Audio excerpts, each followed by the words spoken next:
Hello people, welcome to voice of untold stories. So ఈరోజు టాపిక్లో నా చిన్నప్పుడు జరిగిన ఇన్సిడెంట్స్తో స్టార్ట్ చేస్తున్నాను. టాపిక్ ఏంటంటే హెల్పింగ్ అనేది చాలా మంచి విషయం. అయితే నా చిన్నతనంలో నేను పెరిగిందంతా ఒక విలేజ్లో.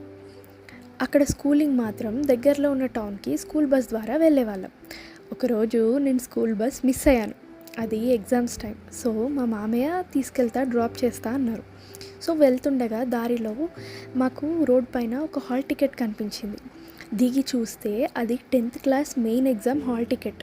నేను చూసి అయ్యో పాపం, ఆ అమ్మాయి ఎలా రాస్తుంది ఎగ్జామ్, ఇప్పుడు 1 ఇయర్ వేస్ట్ అయిపోయినట్టేనా మామయ్య అని అన్నాను.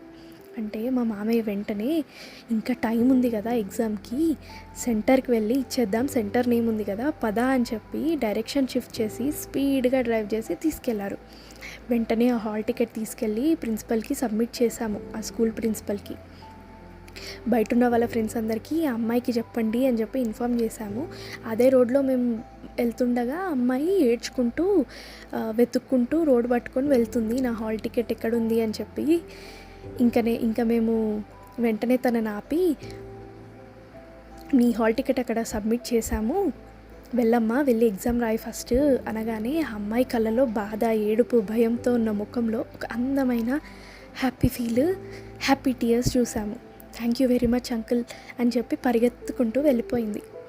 అప్పుడు అంతవరకు నాకు ఆ ఇన్సిడెంట్ గురించి చిన్న పిల్లని కాబట్టి పెద్దగా అర్థం కాలేదు. కానీ వన్స్ ఆ అమ్మాయి ఫేస్లో హ్యాపీనెస్ చూశాక నాకు చాలా సాటిస్ఫైడ్గా అనిపించింది.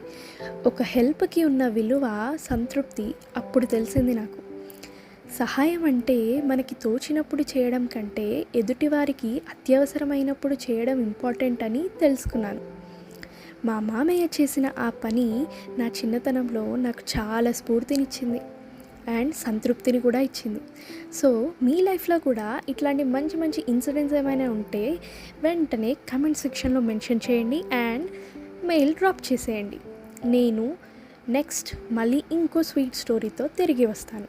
Until then, stay tuned. Bye.